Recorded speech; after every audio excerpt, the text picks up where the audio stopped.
Donc, rencontre au sommet entre le président de région et le ministre. Le président de région est un adepte de l'économie bleue.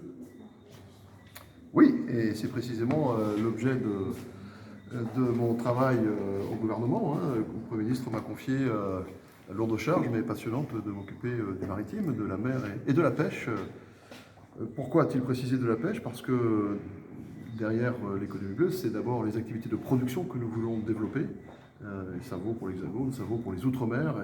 D'ailleurs, je profite pour dire que le Premier ministre m'a demandé de passer un message d'amitié et de soutien que j'ai fait auprès du président de région pour dire combien il attachait de l'importance à la dimension ultramarine de notre pays. Donc l'économie bleue, c'est d'abord de l'économie.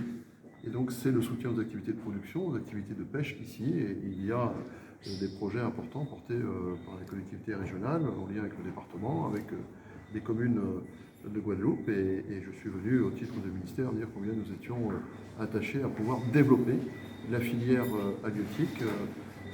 C'est le soutien au renouvellement de la flotte, notamment dans le segment après les 12 mètres. Et c'est un message que je porte fortement auprès de l'Union européenne. C'est bien sûr les éléments aussi de questions de formation, notamment de formation initiale. Je crois que à peu près 50% des marins-pêcheurs de Guadeloupe vont partir en retraite dans les 10 prochaines années. Donc il y a une question de renouvellement là aussi des générations. Et l'État sera aux côtés évidemment de la collectivité régionale et des collectivités de Guadeloupe pour aider à former les jeunes et à faire en sorte que l'ensemble de la filière de transformation de logistique, de transport, en plus de la pêche, puisse se développer en Guadeloupe. C'est des emplois, c'est de la valeur ajoutée, c'est de l'économie. Et puis l'économie bleue, parce qu'il y a la question de la protection de l'océan, de la préservation de la biodiversité marine. Et j'ai eu l'occasion ce matin de visiter le parc naturel de Guadeloupe, les pigeons, les éléments de protection de la biodiversité marine. Il y a des enjeux, protection notamment des coraux.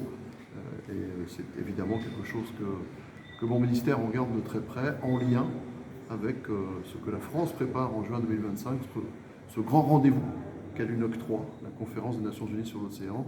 Il faut qu'on soit au rendez-vous de la protection de l'océan. Il est question aussi fortement des problèmes de renouvellement des flottes de pêche. Oui. Vous l'avez évoqué avec le président de région.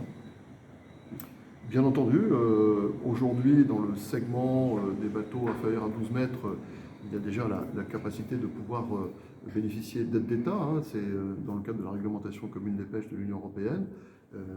C'est encore assez compliqué, donc il faut déjà continuer à déverrouiller la capacité de pouvoir renouveler ces bateaux importants.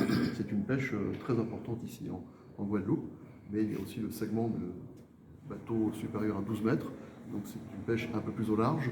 C'est sans doute une partie aussi de l'avenir des professions halieutiques sur l'île et donc sur l'archipel. Et donc c'est vrai que j'ai bien l'intention de porter ce combat auprès de Kostas Kadis, le nouveau commissaire européen en charge de la pêche et de l'océan. Et c'est un des premiers messages que je lui ai porté d'ailleurs au nom du gouvernement lors de notre première rencontre, la capacité de pouvoir utiliser tous les outils de l'Union européenne pour renouveler la flotte dans les Outre-mer, et ça concerne bien entendu la Guadeloupe qui porte 40% de l'effort de pêche de nos Outre-mer, et donc une région très importante de ce point de vue-là. Merci.